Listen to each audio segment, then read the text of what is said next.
Hello, my friend. Welcome back to another video. And what a video it is going to be. We are kicking off a recipe series.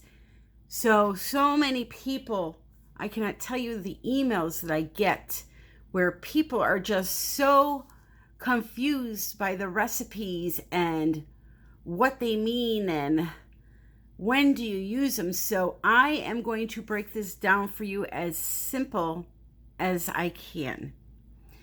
So the reason why you see people using different recipes for the same technique is because of this. Each recipe offers a different outcome. For example, if you want to use a product to create cells in your painting, you're going to add either Floetrol, or you're going to add silicone, or hair serums, WD-40 spray that has silicone in it. There's so many ways to do that. But you may see somebody do a video that creates beautiful cells and they didn't use either or of those products.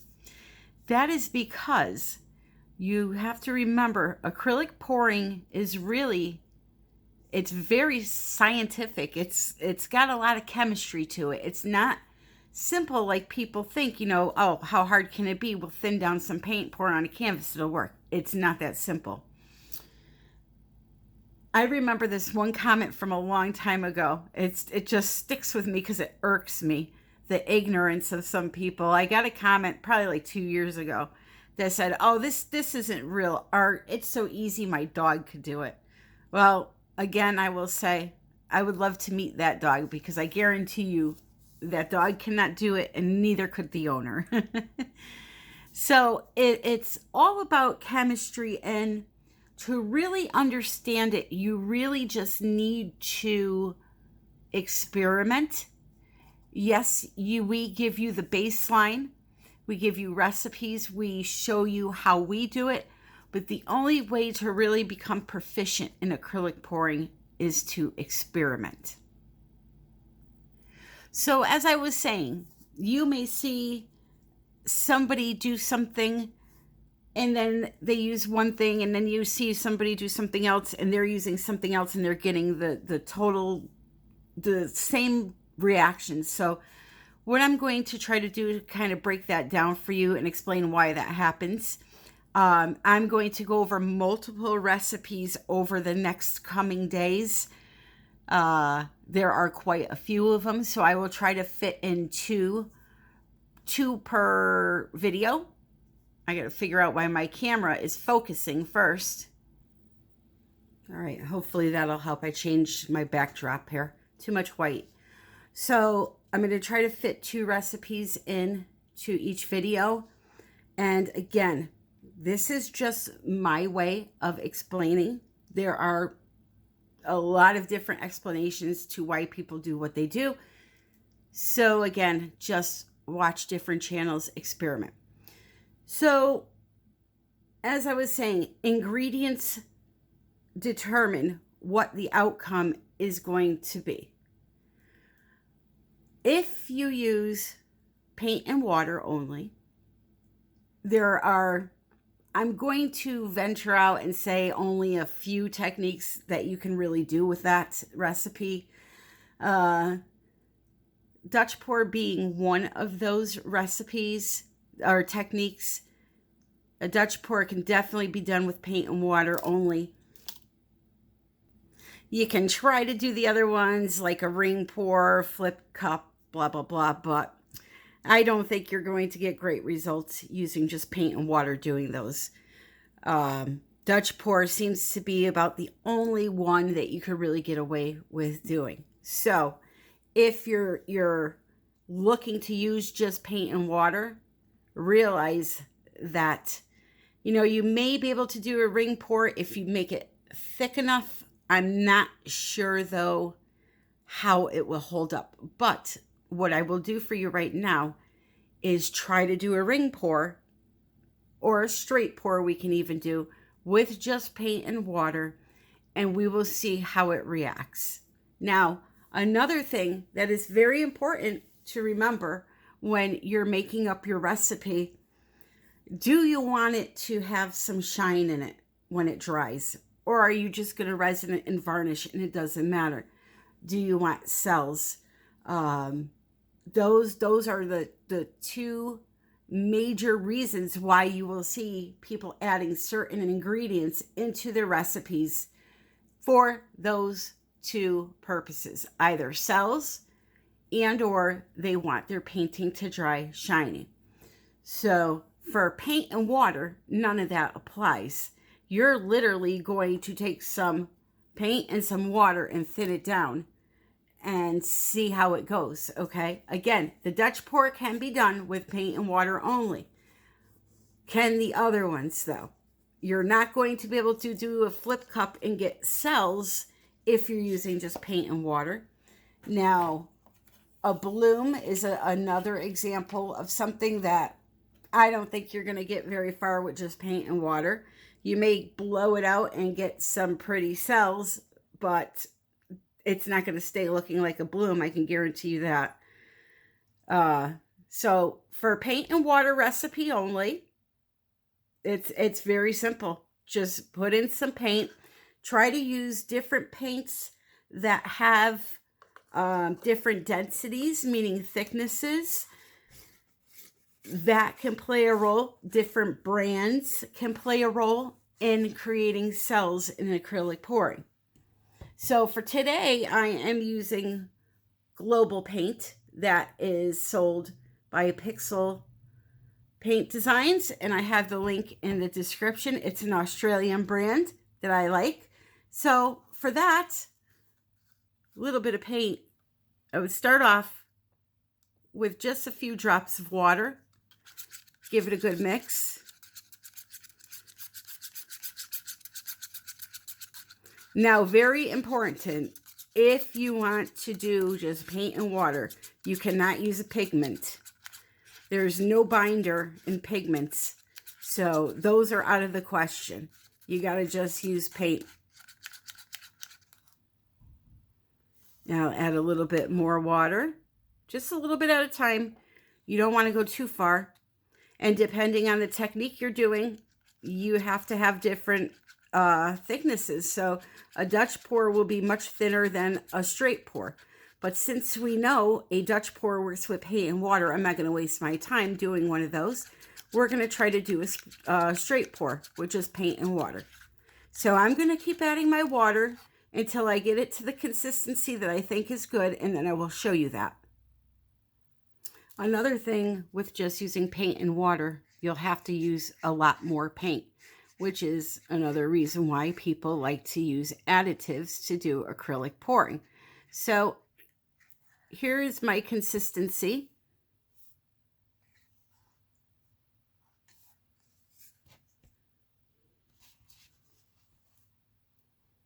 And that would be good for a straight pour, ring pour. You can try swiping. Like I said, a lot of techniques are not done with just paint and water. The only one that I really see people do a lot of are Dutch pours using just paint and water. And that's because you blow the paint around. You can make it nice and thin with the water. But anyway, I'm going to mix up 4 more colors so we have just some basic colors to play around with. And we'll see how this goes with just paint and water. Okay, so very important. If you are going to use paint and water only, you must use a better quality paint. And here is why. Paints have a water threshold, meaning you can only use so much before you start breaking down the pigment in the binder. A better quality paint can hold more water than, let's say, a craft paint like Deco Art. So when I tell you these measurements for my paint and water recipe, they are for a medium body type paint. For example, the global paints that I'm using, or something like a Liquitex, something in a tube that doesn't say heavy body on it. Okay, Golden has tube paints that say heavy body, anything but those. Okay, so my measurements for what I'm about to do right here are 3 tablespoons of paint. I'm sorry, scratch that. 2 tablespoons of paint, 3 tablespoons of water. And that measurement is going to be a good measurement for something like this straight / ring pour I'm about to do. If you're going to do a Dutch pour with paint and water only, you're going to need to add 4 tablespoons of water instead of 3. Okay?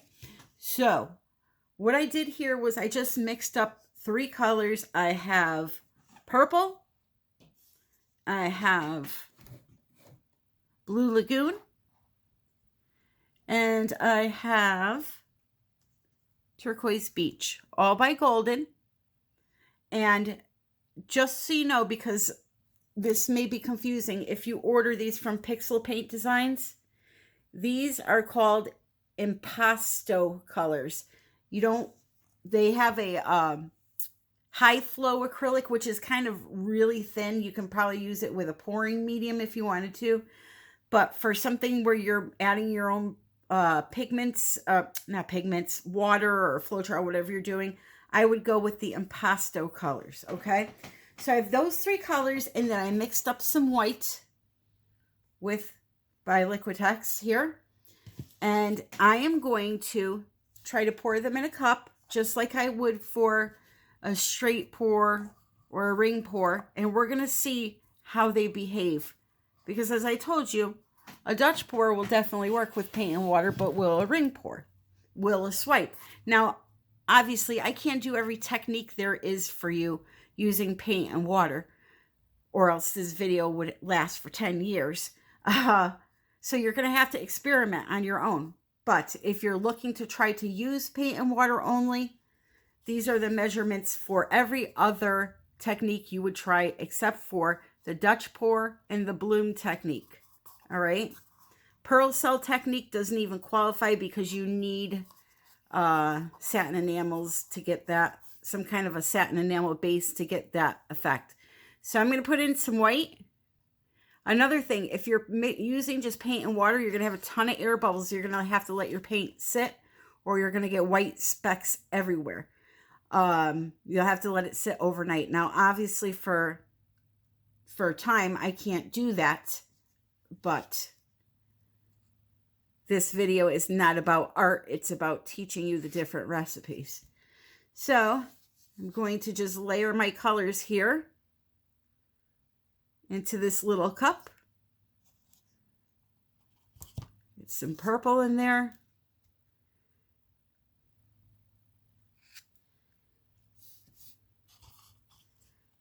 Some more white.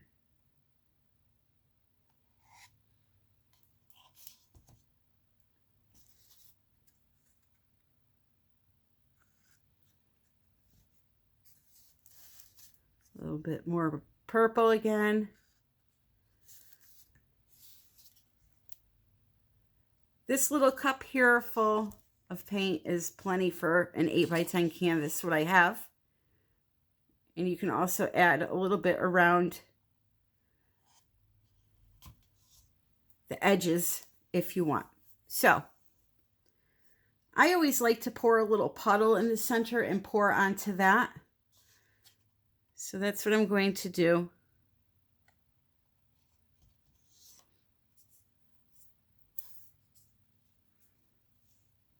And here we go. Just letting it pour straight out of the cup.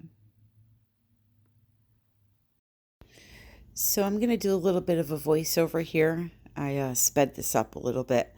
So I did notice, that it was pouring just like as if it would be mixed into a pouring medium. So it was making rings. Now the only problem is that I used this purple. It did not like just water. you're going to see in a few minutes here, it broke up the pigment because, as I mentioned, thresholds, I must have went over the threshold. I did not look into what the threshold was on this paint. I will admit I never used just paint and water, but wanted to do this recipe for those that do want to try just using paint and water.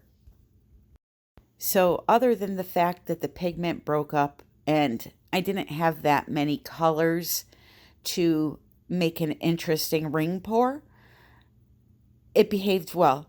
Water and paint behaved well for the ring pour, but you're not going to get those fancy, bolder looking cells that you'll see a lot of times in straight pours.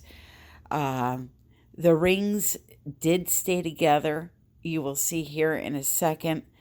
I actually fill another cup and pour on top of this just to test it again, but it would have stayed fine. It would have dried fine. I've done this long enough to know when a paint is going to be a problem. So that would be okay to use for something like a ring pour or a Dutch pour. I wouldn't go any further than that on any other technique. Adding, like I said, adding the products to your paints to, first of all, extend them so you don't have to use that much paint, and the benefits that they offer, such as lacing, cells, a shiny finish. I just think it's best to go that way. So now you have to kind of imagine, you can see this purple is breaking up on me. The pigment is just a mess, but if it wasn't, it would have worked. So what did we learn? Paint and water. It's good for a Dutch pour. Okay for a straight pour or ring pour. However, if you want to get any type of reaction to your paints, you're going to have to use some kind of product. So let's talk about paint, Floetrol, gloss pouring medium, and water next. Okay, so I've shown you paint and water, and just to reiterate, if you want to experiment with other techniques, you can. I would say that it's not really good for anything but a Dutch pour. And I'll say it again, I'm not going to waste your time doing a Dutch pour and showing you that, because there are plenty of videos out there of Dutch pours with just paint and water. And that painting that you just saw me do, although the paint broke up, the purple paint broke up from the water, if I had let it just dry, it would have dried fine. There would have been no issues with that. So at the best, you can try to do a ring pour, straight pour. But again, there's just so many better ways to do this than just with paint and water. And then you have to worry about, the threshold, as I mentioned, and all of that. So you're better off picking something, even if it's just glue and water, which, by the way, glue and water will be the topic of the next video in this series. So now what I've gone and done is I've mixed up some paints the way I would do a straight pour or a ring pour. And that is by making a concoction of United States Floetrol, not Australian, some pouring medium, gloss pouring medium, and some water if needed. Now, most of the colors did not need that. And I'm going to tell you what the measurements are that I am using. So I am using, sorry, I had to change my backdrop again. So I'm using 1 part paint, which can equal any amount, okay? So it could be a tablespoon, it could be a quarter of a cup, it could be a full cup. Just know, however much paint you use is 1 part, is considered 1 part. So let's say, for example, these paints that I have mixed up, I used 1 tablespoon of paint. Okay? Now I added in 1 part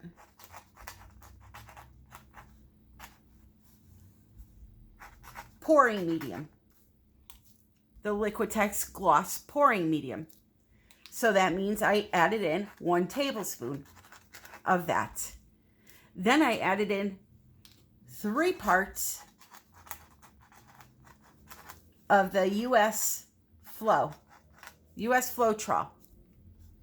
which means I added in 3 tablespoons of US Floetrol.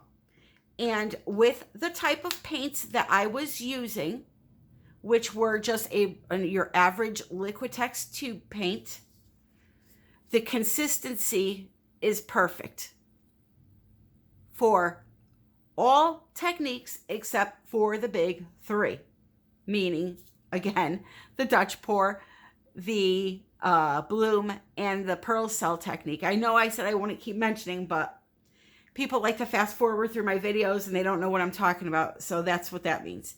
So all the colors I have mixed up here are all mixed the same exact way.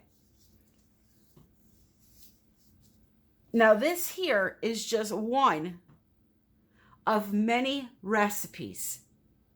Now why did I put each product in? Well, obviously I need the paint. The pouring medium and the Floetrol together create special effects. There's also one other thing that I decided to use in my painting to create special effects. And if you don't know this, certain metallic paints will create cells, lacing, special looking objects in your art. And the best one for that is 24 karat gold by Deco Art. So I also mixed up some of that exactly the same way as all the rest. Okay, so we have that. We have our white paint mixed up exactly the same way. This is Artist Loft Flow Acrylic White mixed with pouring medium and Floetrol. And I will show you the consistency there. It leaves a mound and then disappears pretty rapidly. And now obviously to make this big cup of paint, I didn't use a tablespoon of paint. I just quadrupled my measurements, okay? So what I'm going to do first is I'm going to do a little mini straight pour on this canvas, straight / ring. What constitutes the difference is if you just hold the cup and pour it out straight versus moving your hand in a circular motion. If you start moving your hand in a circular motion, then it's a ring pour. Most times what I do is a combination of both. I'll start off straight and then start swirling it at the end. So I'm just repeating what I did in the first painting. I have, however, put this on time lapse because, you know, I'm thoughtful of my time and yours. So just zooming right through just so you can see the different effects. This, again, is not a teach you how to do a ring pour video. It's just show you what the different ingredients can do. So I got some really nice patterns, some nice lines. You know, I encourage you to just explore different recipes if you can. Use this recipe for different techniques if you can. Just play around. Now in the next video, we will explore this recipe again, but with another additive, because I just don't want to overpower you with a bunch of information and make this a really long video. So in the next video, we will do this recipe with another additive plus a whole different recipe. So please make sure you are subscribed and click that notification bell to be notified of when that video is released.